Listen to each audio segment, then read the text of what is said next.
The Indian Penal Code, as we know it, is now history. It has been replaced with the much debated new criminal laws. I'm Barkha Dutt, you're with the Mojo Story. The new criminal laws will provide speedier justice, argues the government, arguing that this is a major reform of India's legal and judicial system. But critics have said that the laws have been passed in a hurry, in a questionable manner, and could, in fact, push India towards being, quote unquote, a police Raj. To understand what really changes for you and me, for ordinary citizens in the law, in our daily lives, in fact, because laws impact all of us, let me welcome to the program our guest on the program today, our newsmaker. Indira Jaising is with us. Indira Jaising, of course, is one of the country's foremost legal minds, one of the veterans, as it were, of the court. Thank you, ma'am, for your time. Your comment on social media, in fact, used this phrase.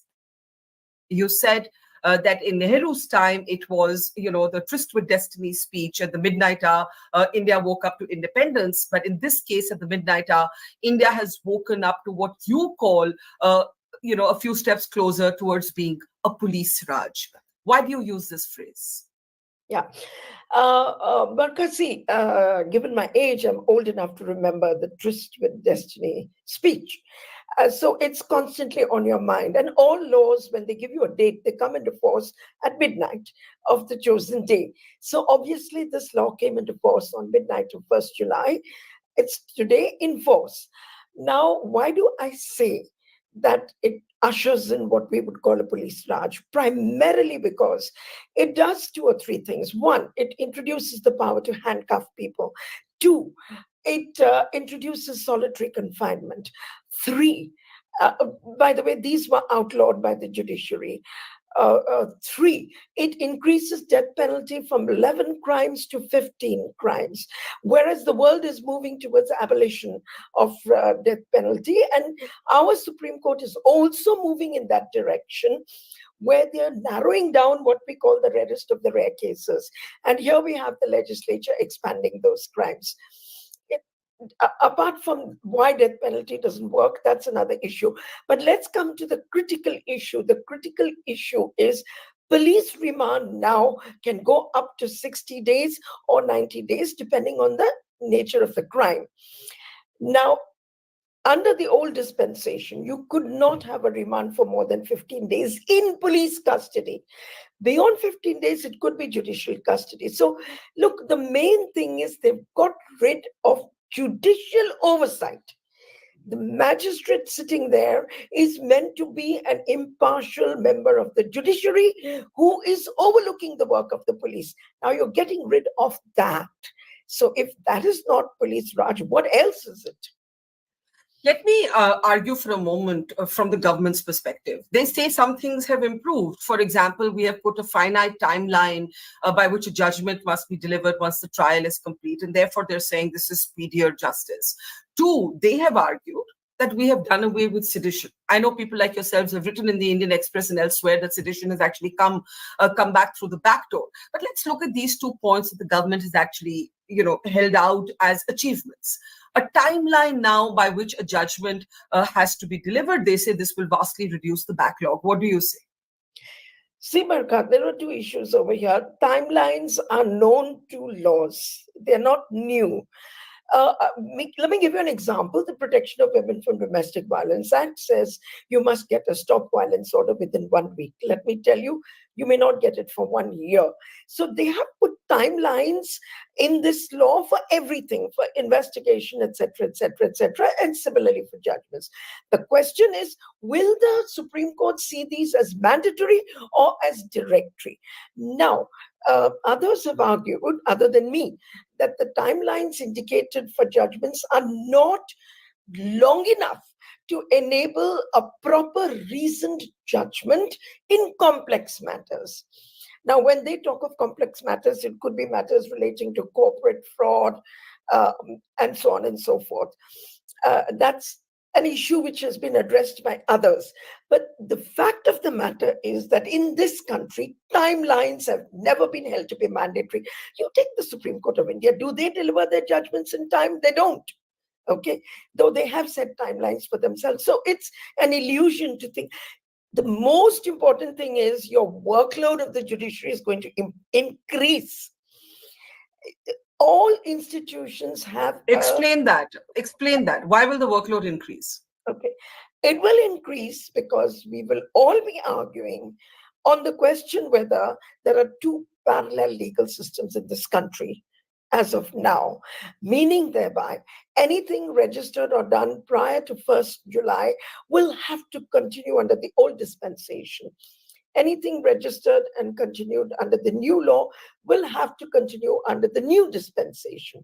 But the fact is that the Supreme Court has held that procedural laws can be retroactive and retrospective. So they can apply to pending proceedings. They can apply to proceedings in the past. They can apply to appeals, the new laws. And you're going to have a million disputes by accused, by the prosecution saying, no, the old law continues to apply. And some will say, no, the new law applies. In other words, we will each choose what is better for us, what is more beneficial for us. Where is the capacity in the judiciary to deal with all this? The workload, that is why I say, and in the letter which I wrote to the law minister, I made one simple demand. I didn't even talk about the substance of the laws. All I said is, have you done a judicial audit of the amount of workload that will go up by the introduction of these laws? I got no answer to that question. Let me just understand this point. You are saying that if there is an FIR registered against me prior to 1st July 2024, then I will have to be tried by that law, and henceforth there will, any new FIR will be tried under a different set of laws, and every lawyer will then argue one way or the other depending on what they think will suit the case. And therefore, it will complicate matters. So instead of this law replacing the penal code, why hasn't it fully replaced the penal code? Because it doesn't apply retrospectively. Is that what you're saying? That's right. It does not replace the Indian Penal Code because millions of cases are pending under the old code. Right. And see, Barkha, a substantive crime, let's say a crime of rape or a crime of robbery or a crime of assault, cannot be created retrospectively. The Constitution says that a crime has to be a crime defined in the law at the time when it is committed. So to that extent, the Constitution protects us. No newly created crime can apply to something I did before 1st July. But that is not true of procedural laws, which was the Criminal Procedure Code. So, for example, the remand, which in my opinion they can now have for 60 days or 90 days, whereas earlier they had it for 15 days, can apply to a crime which was committed before 1st of July 2024. Whether it does or doesn't is for the Supreme Court to clarify. Okay, when is that D-Day going to come? When the Supreme Court is going to clarify the thousands of ambiguities that this... And remember one thing, it's a fundamental principle of law that criminal law can never be vague. After all, you're being denied of life and liberty. So it is a fundamental principle of criminal law that it must not be vague and it must not be uncertain. Let's come to sedition. Got this point. Let's come to sedition. This was initially when the drafts of these new laws appeared. It was, presented as the end of sedition. The end of sedition. The word is gone. You have argued that the law has not gone, and in some ways, the idea of who is anti-national has now been written into the law, which didn't exist earlier. Talk a little bit about that. So, 124A, which was sedition, was actually stayed by the Supreme Court of India. Remember that, by a bench presided over by Justice Ramanna at that time, where the government of India agreed to the stay of that section. Now, you have introduced the same terminology in a new avatar, which is more virulent. Now, why do I say it's more virulent? 124A did not contain the words anything that is likely to impact the sovereignty and integrity of India. These words have been added to the reincarnation of sedition, that they did not exist before. They did exist in the law relating to terrorism, the UAPA. Now what you have it in an ordinary crime in the Indian Penal Code. Now, I have been saying this for a very long time. Like, there is no crime known as being an quote-unquote urban Nakshal. Where is the crime? Who has defined it? Nobody. There was no crime known as Antinational. Who defined it? Nobody. And this is why I've been saying, tell me where it's a crime to be anti-national. Now, in this avatar of sedition, it says anything written or spoken which is likely to impact the sovereignty and integrity of India is a crime. And now I have a question. The Supreme Court, if I'm not wrong, had concluded that unless words incite violence, there has to be an incitement to violence for words by themselves to constitute as seditious. Given that judgment, and now given this sort of language that you have just referenced, if I make a speech that is considered to be against the sovereignty of India, so for example, I'm in the Northeast. I'm a member of the Naga groups with whom the government itself has had negotiations, and I have a certain point of view that questions, historical integration, but is not violent in any other way. Will I be considered seditious? There are two answers to your question. The first is you made a reference to the judgments of the Supreme Court given under Section 124A, which said that you have to have a link with violence before you can call anything seditious. Now, the point is, why did they not put that in the new law? Okay, it's not there. Secondly, it's anybody's guess whether the section that has been now introduced will be interpreted in the same way by a new Supreme Court of India. It's open season. Anybody can argue, no, that was under the old law. Now we've got a new law. Now we need a new interpretation of a new law. And remember, the word sovereignty integrity was not there in 124A. Now you've introduced it. So yes, it's fine. Let's all of us wait till we get to know whether our speech is seditious or not seditious. And the second answer, obviously, is if you know that in the past also, even when speech has not led to violence or it was not likely to lead to violence, it was always introduced along with UAPA offenses, always. This is the reason why the Supreme Court stayed that law, because of the massive abuse of the way in which the law relating to sedition was being used over the last. But we've just seen Arundhati Roy face a UAPA charge for a speech made many years ago on Kashmir. Now, without getting into whether I agree with the speech, don't agree with the speech, I want to understand: does the UAPA run concurrent to some of these sections in the new criminal law, which talk about speech that militates against the sovereignty of India? There are now 3 different provisions under which terrorism will run concurrent. The UAPA continues to exist, under which she has been, sanction has been given. She has not yet been charged to commence a prosecution under that law.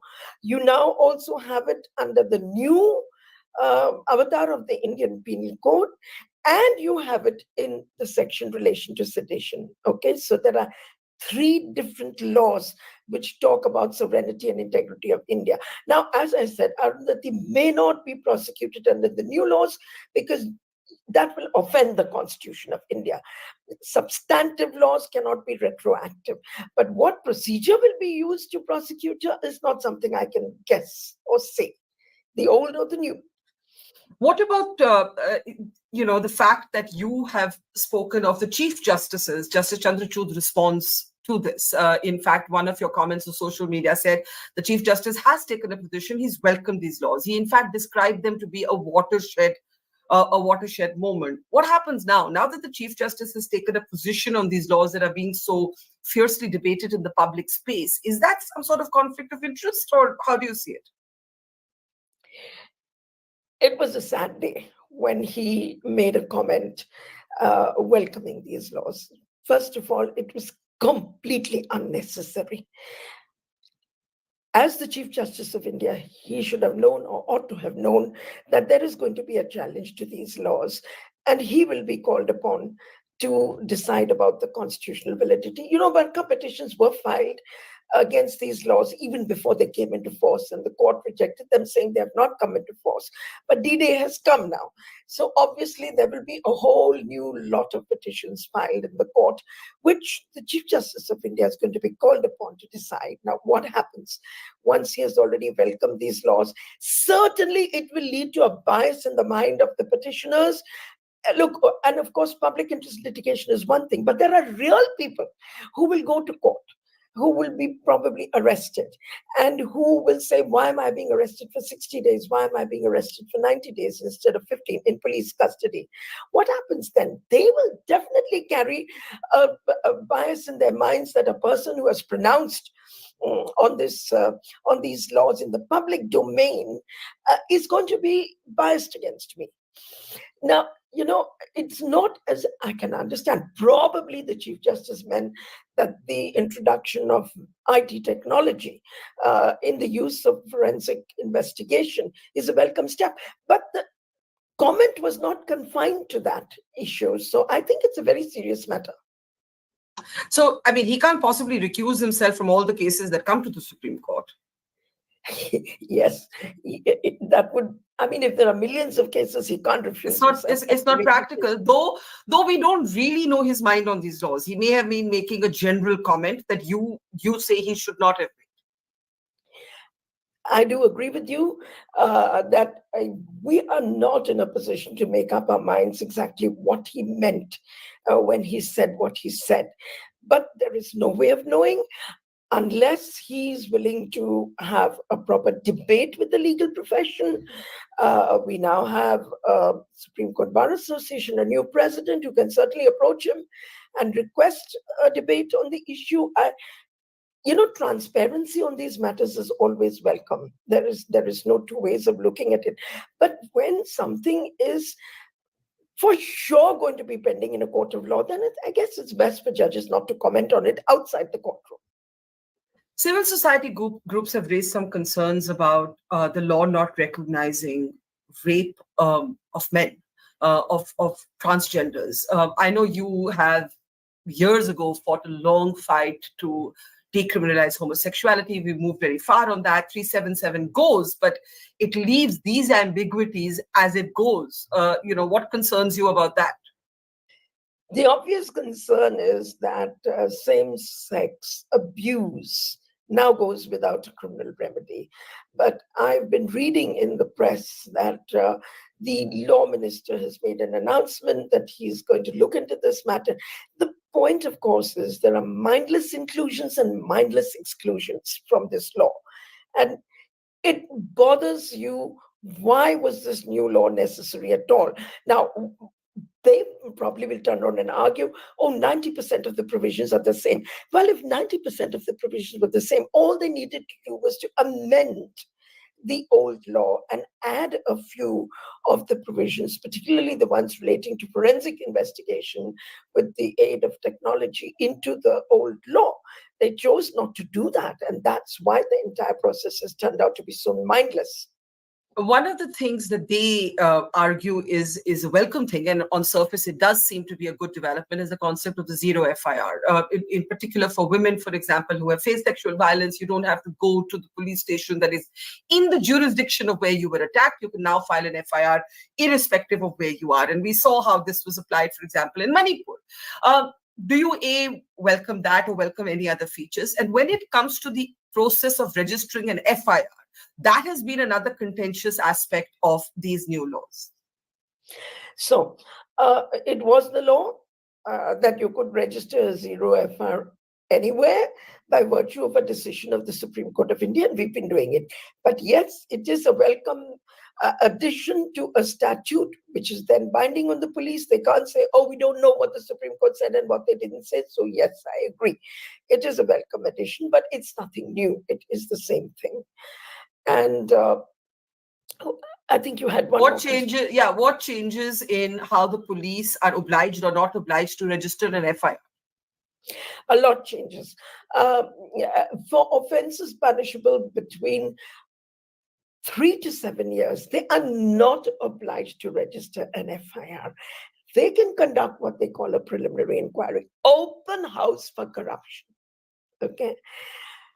This is again against the decision of the Supreme Court of India in Lalita Kumari's case. One thing which does surprise me about these laws is how easily the legislature can just get rid of judgments of the Supreme Court, which took years and years and years to achieve.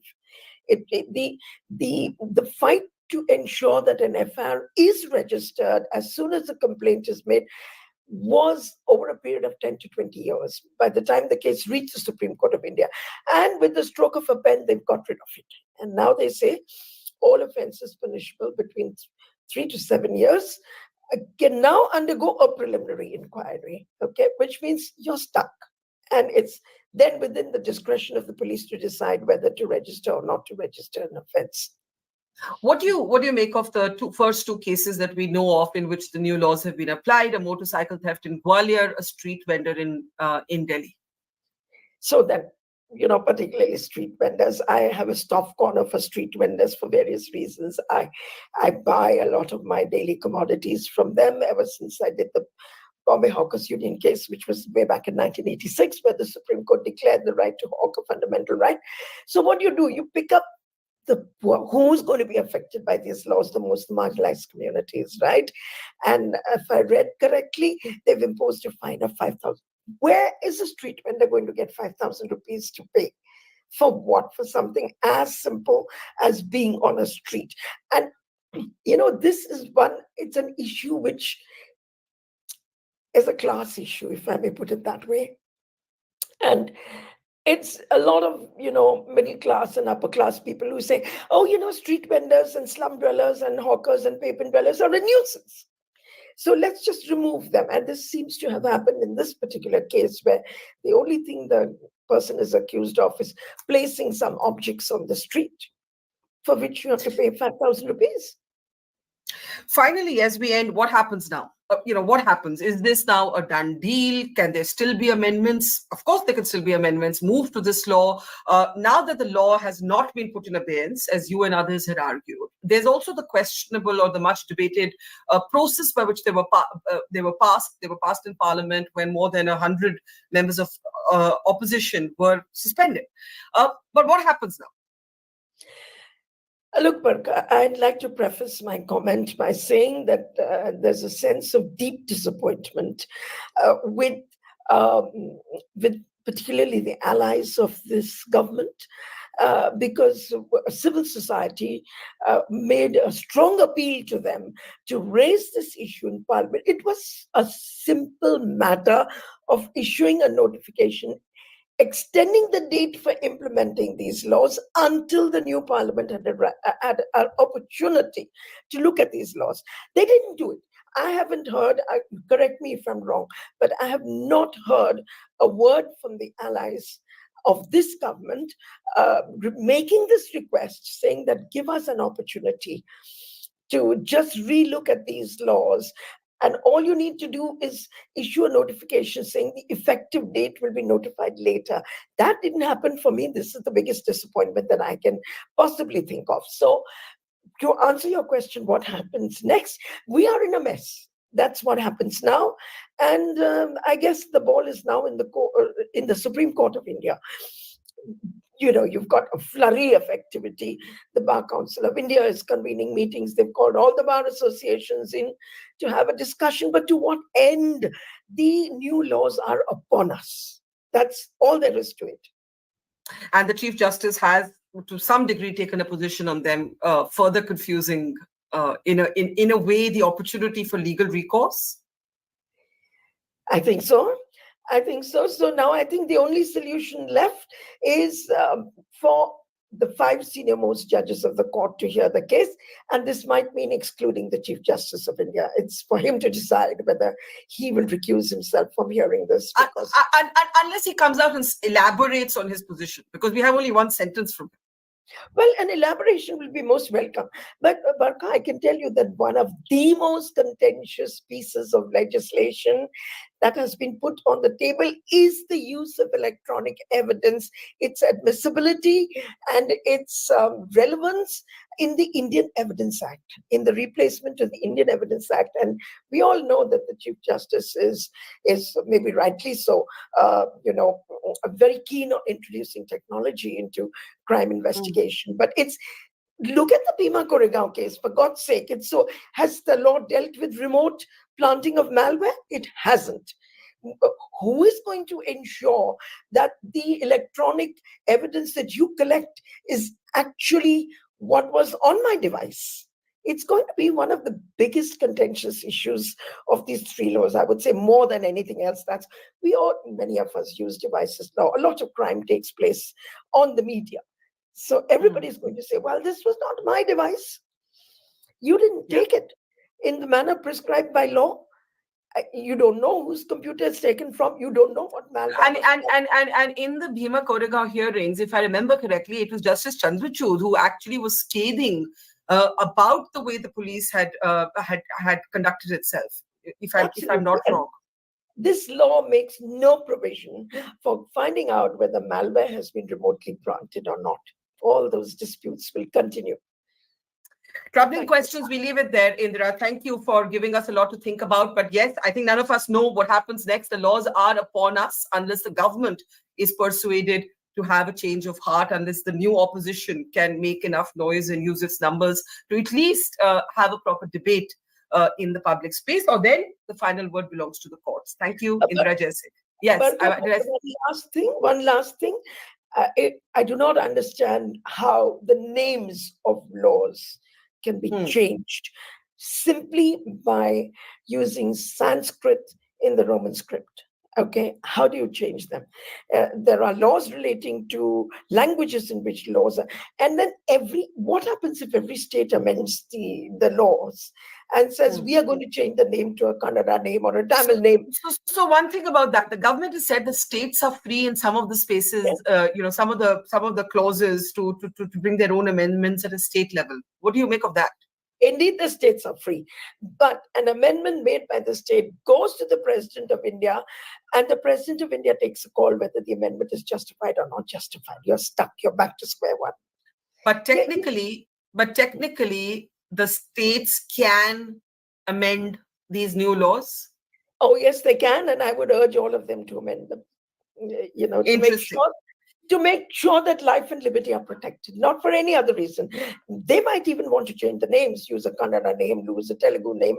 To what end is all this? I don't understand. We are, as you said, in for some very messy times. Thank you, Indira Jaising, very much for talking to us. Take care. See you soon. Bye. It's great to see you here. Thank you for watching our work. If you haven't subscribed yet, don't forget to click the bell icon and subscribe to Mojo Story and support independent, robust journalism.